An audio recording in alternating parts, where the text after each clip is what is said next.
We're going to start by just giving you some visibility of what the latest insights and benchmarks are telling us. And then the second half of the presentation is going to be about what we can do to beat those benchmarks, or what we're seeing the top performers are doing and how the rest of the sales team can follow suit. Welcome to Revenue Insights. Every week, we'll be joined by revenue leaders from some of the most successful and highest growing companies. Together, we explore how they built their revenue teams, the journeys that they've been on, and the lessons they have learned along the way. Revenue Insights is brought to you by Ebsta. We're a revenue intelligence platform designed to help revenue teams to build more pipeline, close more deals, and retain more customers.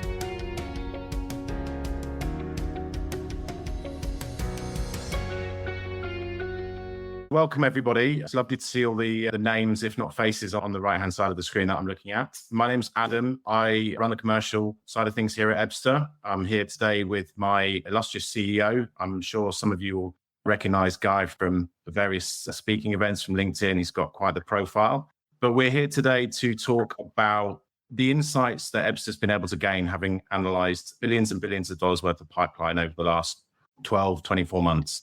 Hopefully able to add a ton of value and also give you some context as to, what we're seeing in the industry. So without further ado, I will hand over to Mr. Rubin.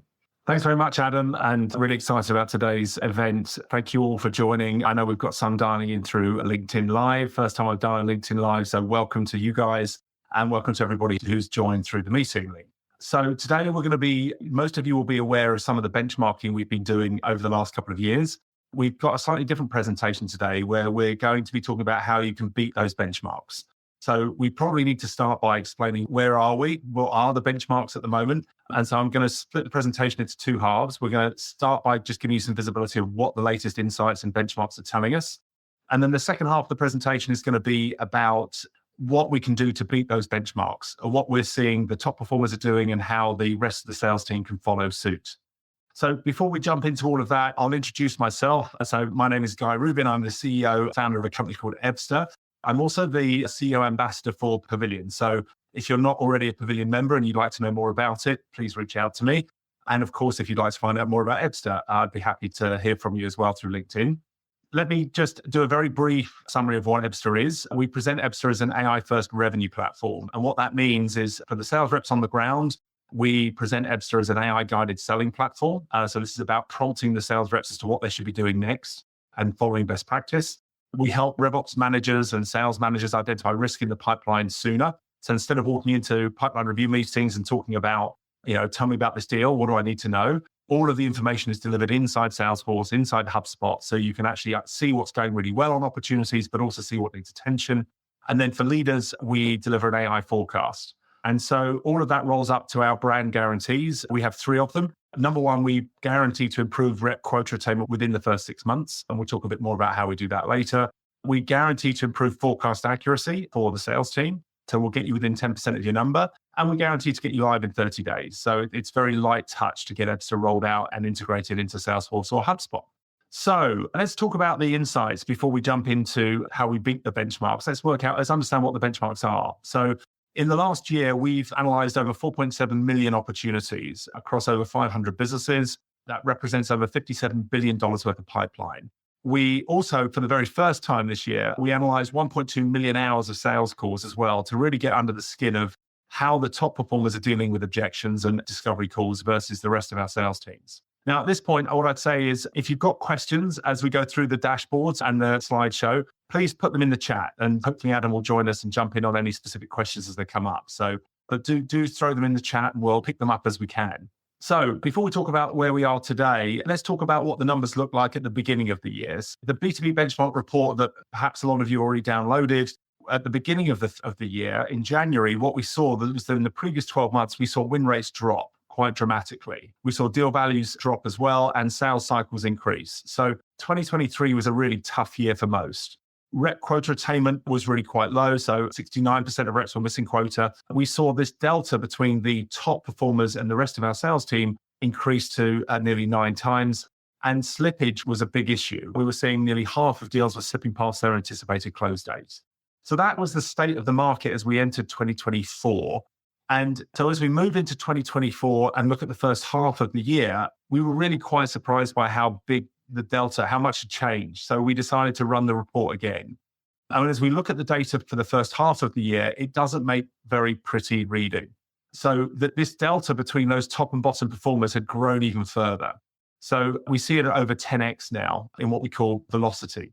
With just a quarter of A's now hitting quota in the first half of the year. And deal slippage has actually reduced quite dramatically, but that doesn't necessarily tell us the whole story. So sales team's performance of the first half of the year was really challenging. So as we dive into those numbers in a bit more detail, what we see is that average sales cycles actually increased in the first 6 months of the year, and win rates had dropped as well. But there is some good news here, and we saw deal values increase again. So when we look at the data, we can see that at the end of last year, there was almost a fire sale going on in technology sales businesses. Deals were being cut at all sorts of prices just to get them over the line. And it feels like there's a lot more resilience in our pricing over the first 6 months of this year. So average deal values have increased by 7%. We can also see that the volume of deals slipped has dropped quite dramatically over the first 6 months, but that doesn't tell us the whole story. When we look at the deal slippage, when we try and understand the number in a bit more detail, what we can see is that in the first quarter, we let nearly 10% of our reps go, right? So the AEs that weren't performing in 2023, we saw 9% of those reps being moved on in the first quarter. And my gut feel when we looked at the numbers is that slippage actually increased slightly in the first quarter. But then when we got rid of the AEs that weren't performing, we can see that their pipeline was probably removed as well because it wasn't real. And so we saw that slippage number drop dramatically. Now, in the second quarter of this year, we saw that the volume of reps actually increased. So a big recruitment drive in the second quarter. So our sales teams actually grew by 18%. Now, we've not seen those deals flush through yet. So we're not necessarily seeing the impact on slippage here either. So we're in this kind of situation where most technology businesses missed their number in 2023. We can see that from the Quota Attainment numbers. They reduced their quota in 2023. Their targets were actually reduced at the end of last year. So to try and give the sales team something to kind of celebrate, it looks like the quotas were actually dropped quite dramatically at the end of last year. But then as we entered 2024, we couldn't keep the quotas at that low. And we've seen quota targets increase by over a third in the first half of the year. So we've got this situation where we missed our numbers in 2023. We gave the sales team a bit of a break at the end of last year. We've reintroduced high quota targets for the team. We can see that sales velocity has dropped again. And what we've done is spent a lot of money building more pipeline. So we've created lots more pipeline for the sales teams to go after because we missed our target last year. We know what our conversion rates happened to be last year. And we just assume that, well, if we spend more on marketing, generate a load more leads, we'll hire a load more salespeople. And that's the way we're going to hit our target this year. I wish it was as simple as that. But as we jump into the numbers, we'll see that's not necessarily the case. So in the first half of this year, we see ourselves in a place where just 16% of our reps are contributing over 80% of our revenue. So there's a huge delta now where our top performers are almost hold the business to ransom because they're outperforming the rest of our sales teams by such a margin. And this delta between those top performers that are consistently hitting their numbers and everybody else in the sales team is just getting wider and wider. So what can we do about it? Well, I really like this quote we put here at the top. I'm not quite sure who the philosopher is. Maybe someone in the audience can tell me, but we are doomed to repeat the past if we don't make a change. So if we can't remember what happened, we're just doomed to repeat it. And so this whole idea of, well, we'll just spend more on marketing, hire a load more reps, and it'll all be fine.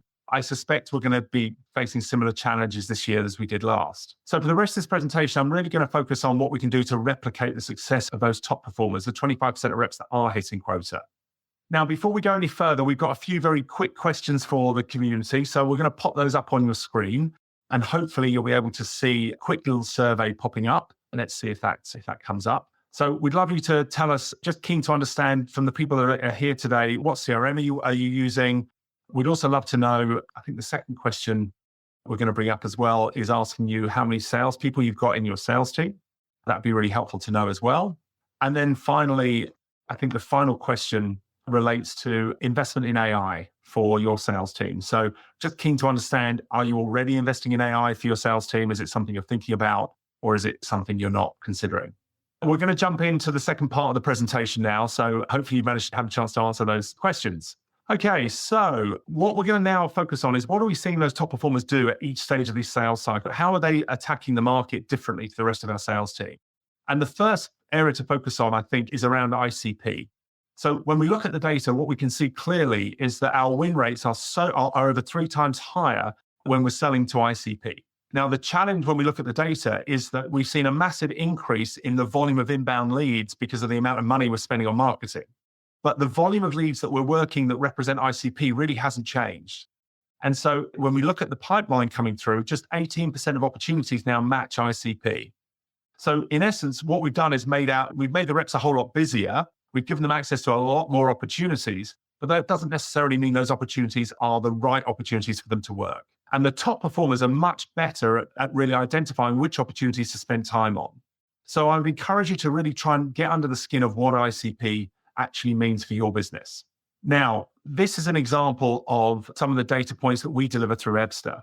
So what we're trying to identify ICP, we build leaderboards of the AEs, really trying to understand, number one, which ICP segment each of the AEs seems to do really well at. So the chances are you don't just have one ICP, you might have a number of segments that you're working on. And knowing which AEs work really well with different particular segments is a really good thing to understand so that we can funnel the right leads to the right AE. We then need to be really ruthless about the top performers are a lot more ruthless about which personas they're engaging with at those prospects as they come through. And you'll see that the top performers are consistently engaging with much more senior contacts than the rest of the sales team and much earlier in the sales cycle as well. And then finally, really getting the marketing and sales teams aligned on what matches ICP, making sure that we're both targeting the same types of prospects.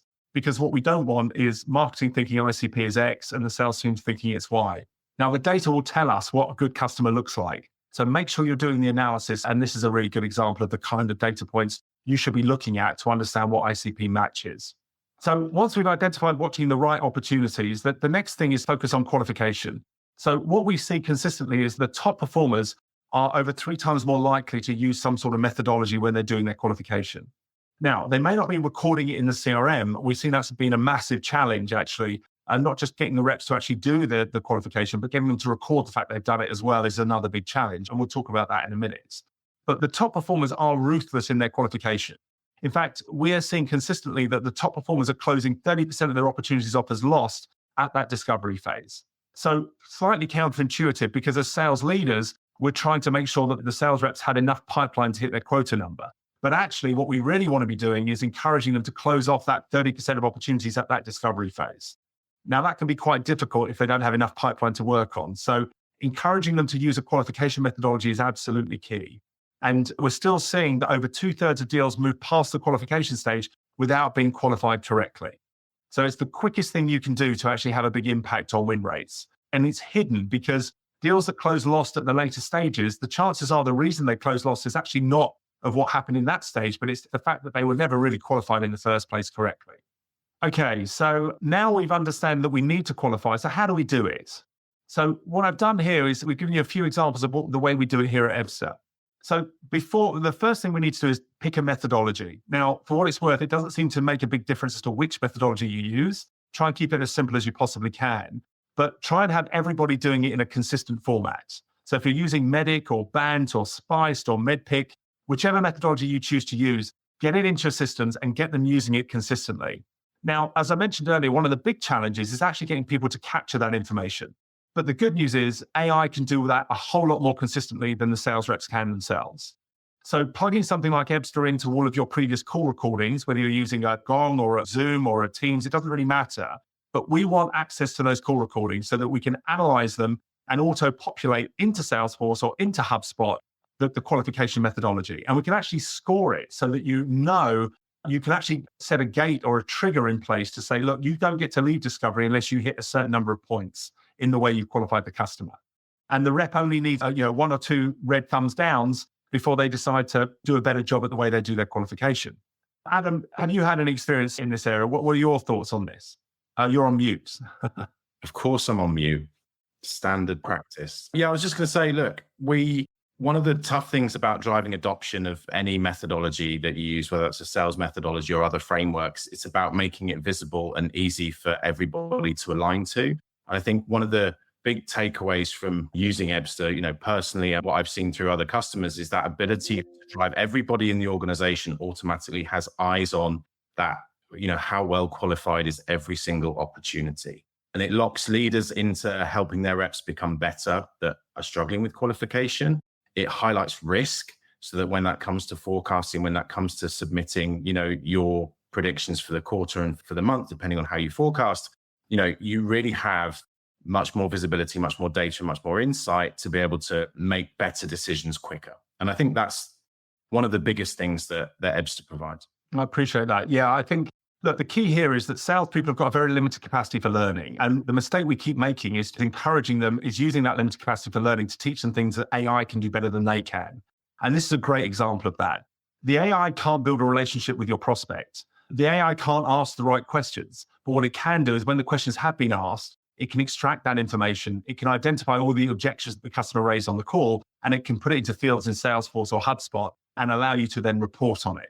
So that consistency just changes the dynamic with the way that we analyze what's going well in the sales calls and with the customers and prospects. Okay, so the next thing that we see has a big impact on win rates is engaging with the C-levels and engaging with them early. One of the key mistakes you can see here on the low performers is that they wait until much later in the sales process to get engagement with the right stakeholders. The other thing you can see here is, so it's not only is the top performers engaging with the C-suite much earlier in the sales process, but they're also able to get a lot more engagement with those C-levels.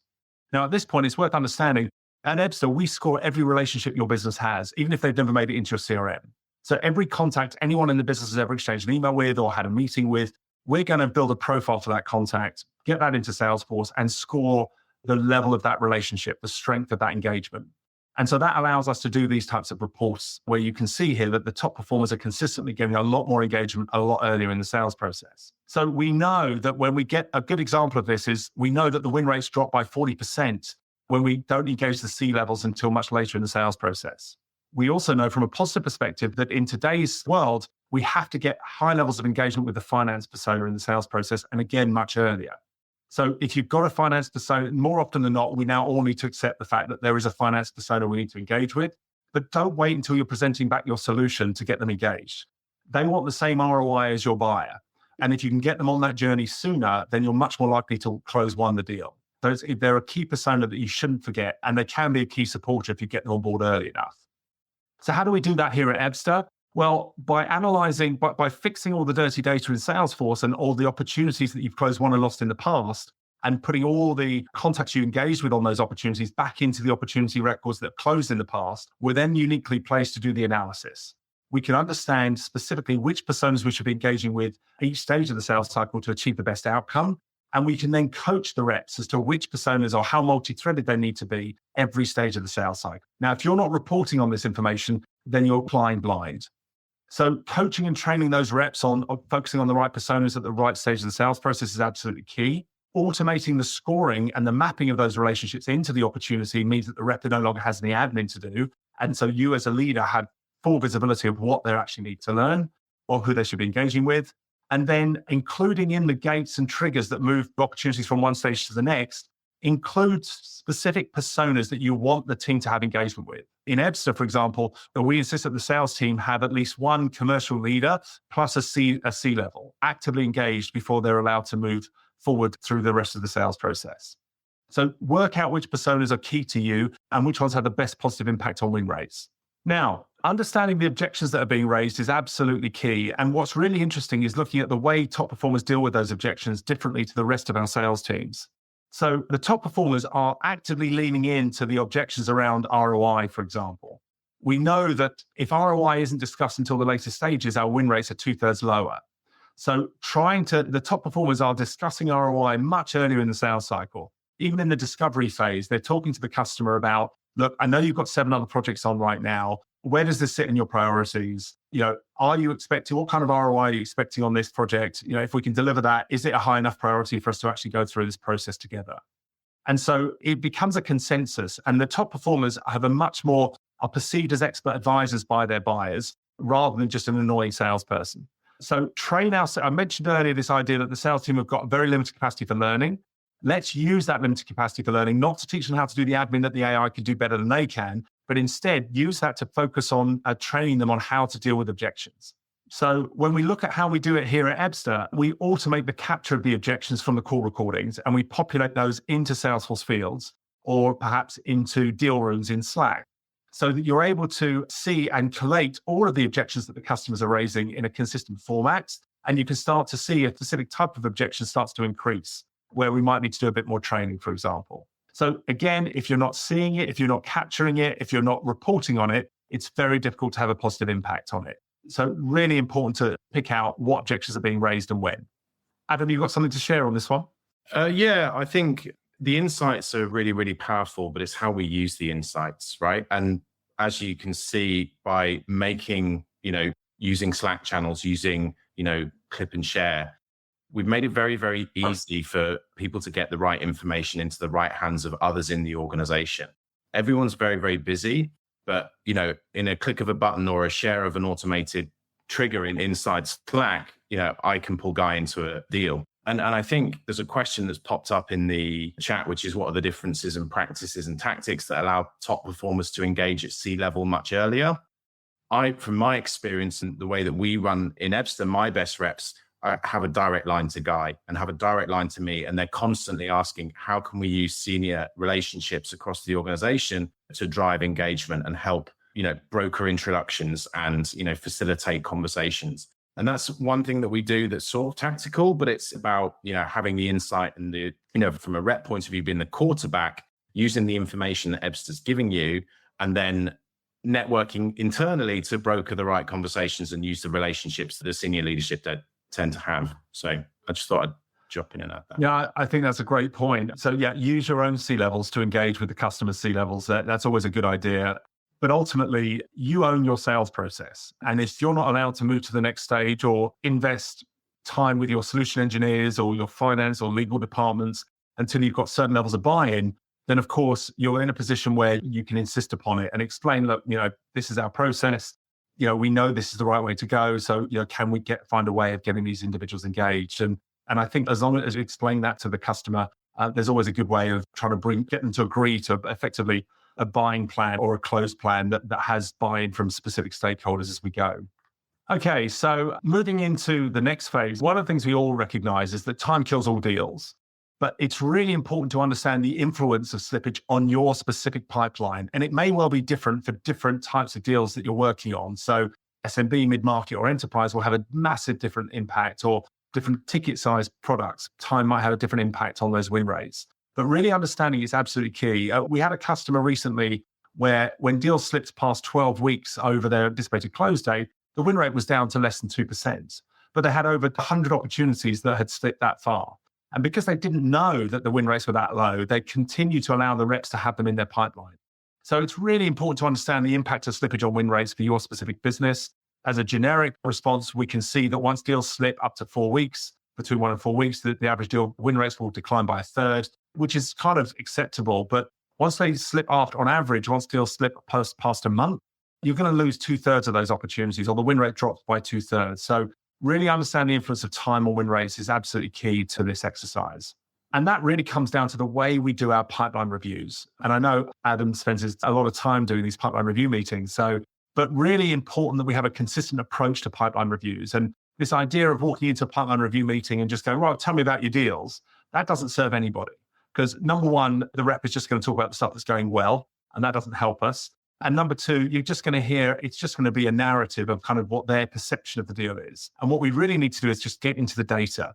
And so we need to have a much more consistent process and compare consistent performance metrics on every opportunity.